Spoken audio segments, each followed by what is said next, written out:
Here is a worrying thought. Research suggests it takes just a few seconds for someone to judge your social standing, level of education and, believe it or not, how successful you are. So, from small talk to handshakes, what's the secret to making a good first impression a great one?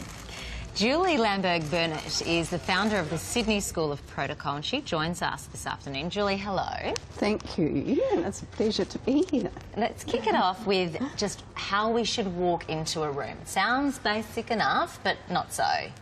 Well, firstly, not in a rush. It's really important when you enter a room. This is an opportunity to make a great first impression. So we always recommend that you gather your thoughts before you get to the room, to be composed. So not the Kramer style. So not the Russian. Gather your thoughts, put all the negative thoughts behind you. Get rid of all the distractors, like your telephone, your earphones, your coffee. So you're completely neutral. And then step into the room. And the secret here is when you step into the room, confidently think about your posture, because that really sets and reflects your mood, but more importantly, just take a step to the side and stand.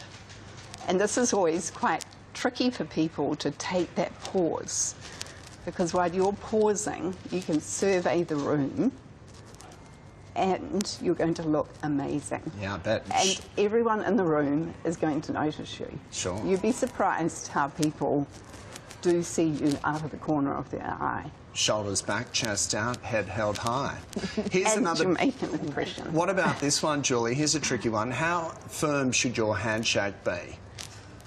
A firm handshake is a good handshake, and for men and women. And let me tell you, no disrespect to the men in the room, but men often have, in our experience, a limp handshake. So what we're really suggesting here is, here's some great tips.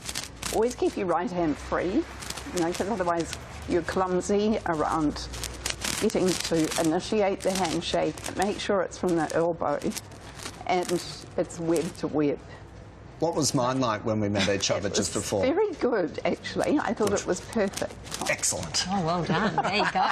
Now, eye contact is a funny one as well. How long should you, look into someone's eyes before it gets a little creepy? 40 to 60% of the time. Okay. Is so I should look away recommended. now and then look back? No.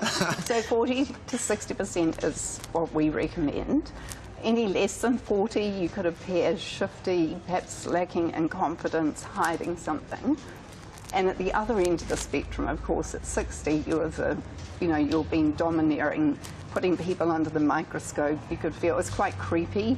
It can be an overdrive. So Okay. 50 to 60%. Okay. Yeah. Well, my handshake might be okay, but my small talk is rotten. I just can't stand it. How can we make a brief conversation better, more meaningful? The best small talk is to find some common ground with the person you're talking to. And as soon as you find that common ground, you will find it will just flow naturally. Open-ended questions are really important. So, how did you get into television? Or how did you find that guest speaker? As soon as you start that open question, there will be something that you can develop and carry on with it. Some great points. Yes. Thank you very much, Julie. I've always found that a nice open-ended question. Ask somebody about them, not yourself. Ask them.